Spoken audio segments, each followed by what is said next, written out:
es momento de verificar qué está pasando en el Congreso, qué está pasando en la provincia de ese representante que está para trabajar y servir a su comunidad. Precisamente tenemos con nosotros a Carlos de Pérez, diputado de La Romana por la Fuerza del Pueblo, quien está con nosotros en Expreso Matutino. Bienvenido, Carlos de Pérez. Muchas gracias, Esther. Estoy contento de estar contigo y estar con tu público.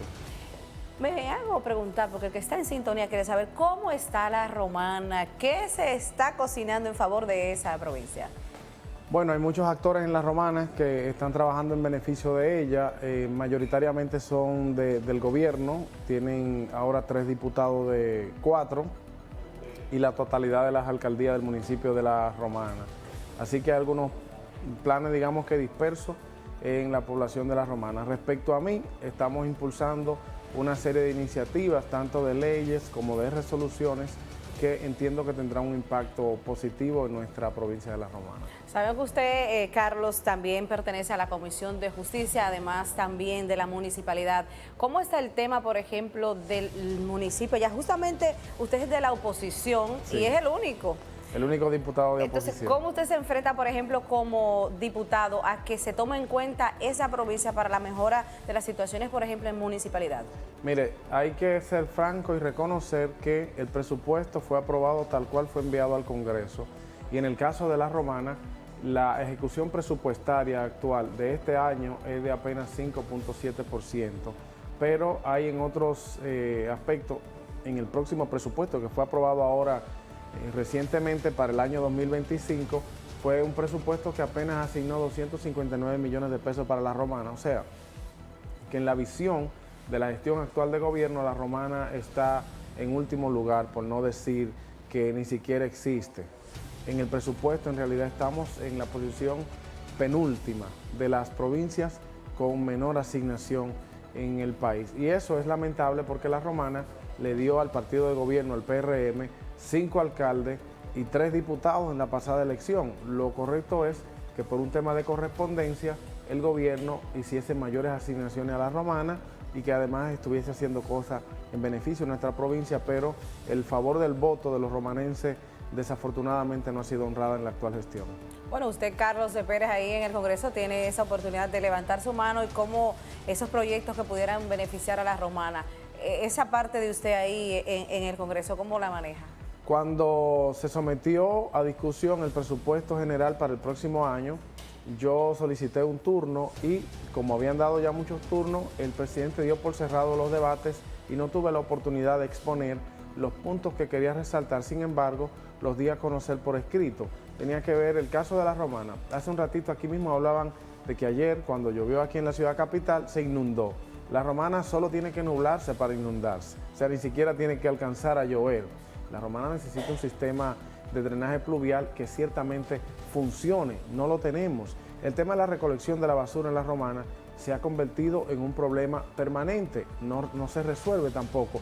El tema de las instalaciones deportivas, nosotros tenemos un complejo deportivo grande, precioso, pero en total abandono. Tenemos una piscina olímpica de verdad y está hecha un vertedero, lo mismo que todo el complejo deportivo. Entonces, cuando se sometió el presupuesto general del Estado, ningún legislador pudo lograr que se modificara ni siquiera una coma del presupuesto general del Estado.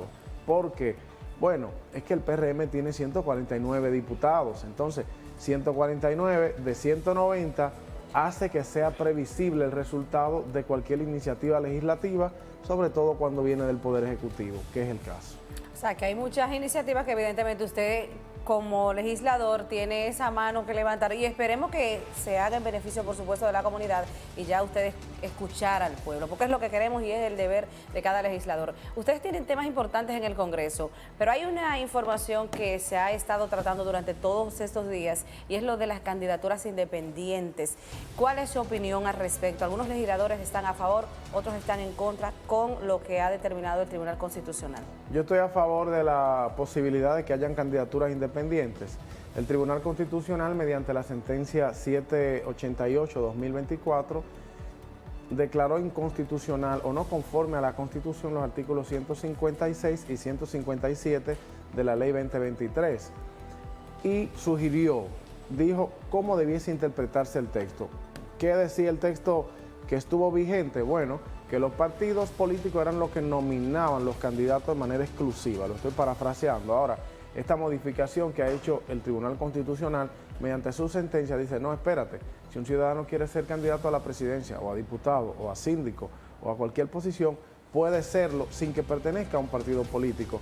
Pero las reglas son análogas a las de los partidos políticos. Requiere que te presente una institución que tenga un directorio parecido al de los partidos políticos y que se inscriba a la candidatura unos 75 días antes de la elección. O sea, se parece mucho al tema de los partidos políticos, solo que da la apertura. Si para ti los partidos están satanizados y tú quieres pertenecer a una organización que no esté registrada en la Junta y presentarte, bueno, pues tienes la opción. Carlos, ¿y eso no incidiría, por ejemplo, en el método de elección a futuro? Sabemos que ya hay una reforma que tiene que ver con el 2032 en materia de elecciones, pero ¿eso no podría a futuro, lo del Tribunal Constitucional, afectar, por ejemplo, el método de elección?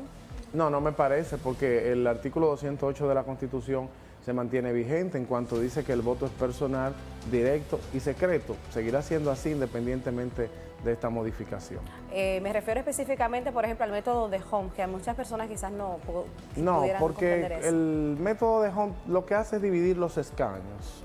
Entonces, si una persona decide ir por un partido y mocionarse como diputado solo, bueno, lo que tiene que sacar una cantidad de votos suficiente que dividido en el número de representantes de esa provincia de un cociente que le haga elegible.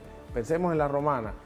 Yo debo sacar, si voy solo, una cantidad de votos que dividido entre 4 me haga elegible frente a igual número de competidores de cualquier organización política. No lo impacta. Ahora, hay un proyecto de ley del senador Félix Bautista que procura que el método de Hunt sea eliminado de nuestro sistema de elección.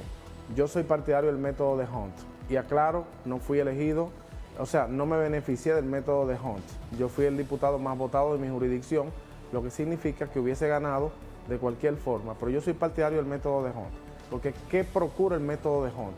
Que las diferentes ideologías estén representadas, porque si no hay una forma de asignación de escaños a los partidos, agrupaciones o ahora instituciones que podrán mocionar, entonces puede darse que partidos que tengan misma ideología pero que tienen un control absoluto sean los únicos que estén en el Congreso. Entonces el método de Hunt y otros métodos que hay de distribución de escaños lo que persiguen es que las diferentes ideologías estén representadas para que haya una representación genuina de todo el conglomerado que representa una nación. Así es, ahí está la explicación. Otro punto importante, ustedes tienen muchos temas, usted como oposición, ¿qué le parece? ¿Se han tomado algunos préstamos y se menciona la aprobación en beneficio del sistema dominicano en materia de medio ambiente, en materia de salud?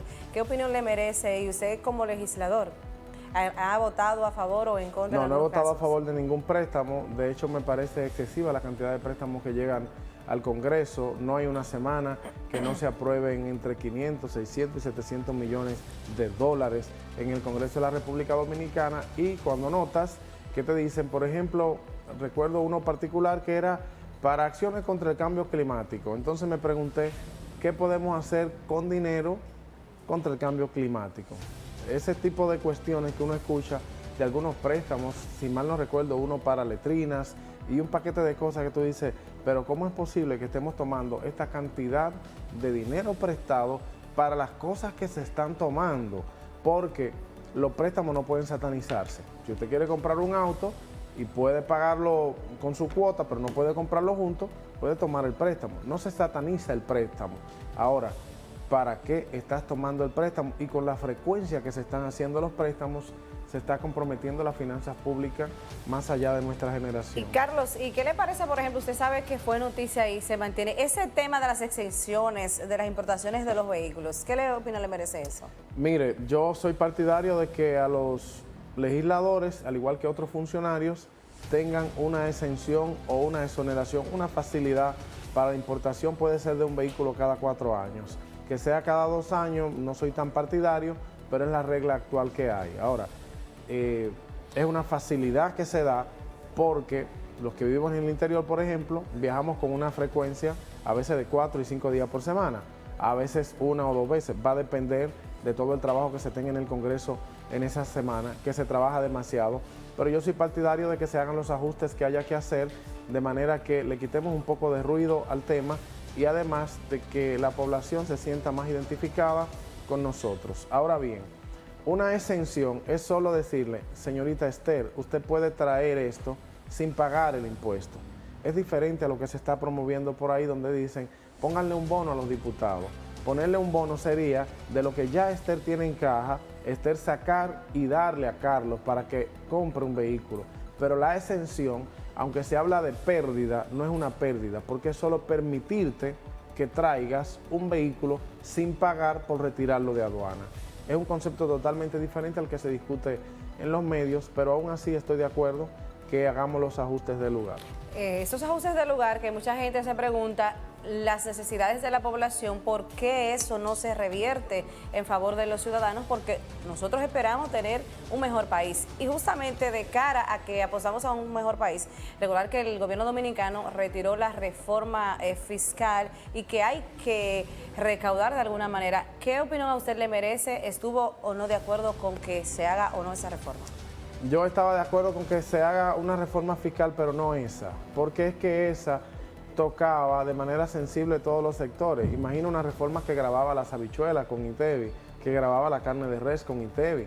Imagina una reforma que quitaba todos los incentivos culturales, como la ley de cine, la ley de mecenazgo cultural y una serie de factores más que, recuerdo cuando estuvo allá el ministro Jochi Vicente, yo le dije, mire, yo sé que el país va a la deriva, porque lo creo sinceramente. La administración actual me parece bien intencionada, pero muy dispersa. Entonces, yo le digo, yo sé que el país va a la deriva y es natural que un país a la deriva quite todos los incentivos culturales. Está probado. Siempre que un país va en decadencia, todo lo que tiene que ver con cultura se cercena y se quita. Y le digo, pero no sean tan obvios, no quiten el mecenazgo cultural, no quiten la ley de cine, no graben a las iglesias con impuestos, que también estaban grabadas las iglesias evangélicas con impuestos. O sea, era una reforma demasiado abrasiva. Entonces, una cosa es que desmontemos algunos privilegios, si se quiere decir, algunas facilidades, y otra cosa es que haciendo esto dañemos todo el campo productivo de la República Dominicana, que era lo que iba a pasar con esa reforma fiscal. No fui partidario del retiro, stricto sensus, como hizo el presidente. Hubiese entendido que era más loable someterla al debate y presentar una apertura a que se hiciesen los ajustes del lugar, y yo pienso que ya en este momento la población la hubiese asumido, la hubiese aceptado y sencillamente estuviéramos ya subsanando alguna de los vacíos que tenemos. Ahora, hay una reforma indirecta que el gobierno está haciendo con préstamos. Bueno, entonces, de cara al 2025, Carlos, ¿qué podríamos esperar desde el Congreso de la República Dominicana? Entendiendo que usted es de la oposición, la mayoría es del gobierno de turno, pero usted ya como ciudadano y como legislador, aportes que podríamos esperar para el próximo año 2025 y además en beneficio de la población, porque eso es lo que queremos. Bueno, en mi caso, al día de hoy ya he sometido 2 proyectos de ley y los 2 se están discutiendo. Uno en la Comisión de Justicia, tiene que ver con que el recurso de casación en lo contencioso administrativo sea suspensivo de pleno derecho. Y un segundo, lo sometí el mismo día de la reforma fiscal, era reincorporar las disposiciones de la ley 5123 y de la 4620, una especie de amnistía fiscal, donde yo decía, bueno, pues si vienes con más impuestos, danos la oportunidad de arrancar de cero, arrancar de una mejor situación. Carlos, también tenemos temas que con usted podríamos durar todo un día, pero para hacer un aparte, vamos a mencionar, hay temas pendientes, por ejemplo, la cesantía, que en el Código Laboral ha sido un punto de lanza. También tenemos pendientes, la Cámara de Cuentas está entrevistando, sí. Y hay otros proyectos que, por ejemplo, el Código Penal, la Ley de Agua, también la Seguridad Social, todos esos temas. ¿Pudiera darnos una pincelada así brevemente? Bueno, en cuanto a la Cámara de Cuentas, mis compañeros que son miembros de esa comisión están haciendo un gran trabajo. Tienen más de tal vez 2 semanas entrevistando desde las 8 de la mañana hasta las 6 de la tarde, con una pausa de 12 a 2. Así que yo felicito a mis amigos, a Rogelio Genao Lanza, que está al frente de esa comisión, y a todos los miembros. Un trabajazo. El punto que más ha resaltado es la acusación de uno de los postulantes, bueno, de 2, de los sicarios de los medios de comunicación, y la del actual presidente Janel, que acusó también a los medios de comunicación de querer destruirlo. Yo pienso que todo lo que ha salido de la Cámara de Cuentas lo han generado ellos por el manejo que han tenido. Y el manejo de las auditorías justamente de la Cámara de Cuentas que también salió, o sea, ¿qué tanto se audita? Es que tenemos que ser un poco más sinceros como país. Tú no puedes tener una institución centralizada para monitorear más de 600 instituciones que le superan en número y actuaciones. O sea, la Cámara de Cuentas, ¿cuántos empleados tendrá? Yo hice una solicitud de libre acceso a la información a esa y a otras instituciones, pensemos que 1000, para auditar a 638,000 actores. No es lógico ni posible. Yo pienso que hay un problema, hay un pecado de origen que hay que mejorar en la estructuración de la Cámara de Cuentas y en la distribución de esos actores, que en vez de estar centralizados, pudiésemos tener conatos, si se quiere, en diferentes regiones del país. Respecto al, me preguntó también... Sobre el Código Laboral, que usted sabe que ha traído... Sí. Bueno, la posición de mi partido, la Fuerza del Pueblo, es que se apruebe como se acordó, sin tocar la cesantía. Esa es la posición de mi partido. Comulgo con esa posición de mi partido, pero también estoy abierto a que eventualmente existan algunas fórmulas que hagan cohabitar lo que tenemos ahora con las mejoras del futuro. Respecto al Código Penal, es muy probable que se vuelva a reintroducir y que sea aprobado sin las 3 causales, porque mayoritariamente los congresistas no estamos con las 3 causales. Y como el PRM tiene mayoría, si el PRM lo envía, lo aprobará con su matrícula aplastante, y los de oposición iremos votando dependiendo de su contenido. Ahora, si vas al Congreso, de 190 curules, como 175 tienen una banderita azul, lo que te quiere decir que esos 175 están comprometidos con las no causales. Bueno, es un reto que también... Sí, realmente las 3 causales ha sido lo más difícil, pero vamos de cara al año 2025, Carlos, a que tengamos un mejor país y que sí se tomen medidas importantes desde el Congreso Nacional que redunden siempre en beneficio de la población. Esther, antes que me despidas, sí, quiero decir, en el Congreso se trabaja mucho más de lo que la gente imagina. Es verdad, mire, el día entero, hay comisiones todos los días, el día entero. Nosotros tuvimos sesión ayer, hoy tenemos comisión, algunas comisiones sesionan mañana y eventualmente tal vez algunas sesionen el lunes. O sea, se trabaja muchísimo.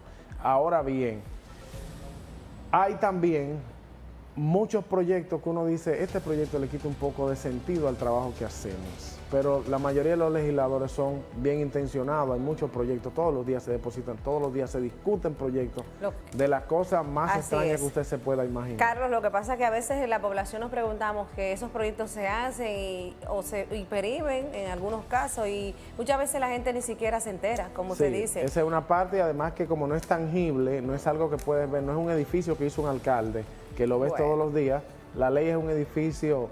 digamos, intangible. Lo que más me gusta es cuando se escucha la voz del pueblo, como cuando se hacen las vistas públicas. Sí, efectivamente yo soy partidario de las vistas públicas para para la ley de playa que hay ahora, para todo lo que se está discutiendo. Yo soy partidario de que escuchemos a los ciudadanos, que finalmente en esa heterogeneidad de opiniones hay un mayor campo de acción para hacerlo bien. Así es. Muchas gracias, Carlos de Pérez, diputado de La Romana por la Fuerza del Pueblo. Agradecido que usted esté aquí en Expreso Matutino. Esta es la voz de quienes quieran expresarse siempre y cuando, por supuesto, valoremos y respetemos a ese público maravilloso que está ahí. Así que gracias, Carlos, y saludo a la gente de La Romana. Muchísimas gracias, Esther, y a todo el personal de este programa por tenerme aquí en la mañana de hoy. Gracias. Seguimos.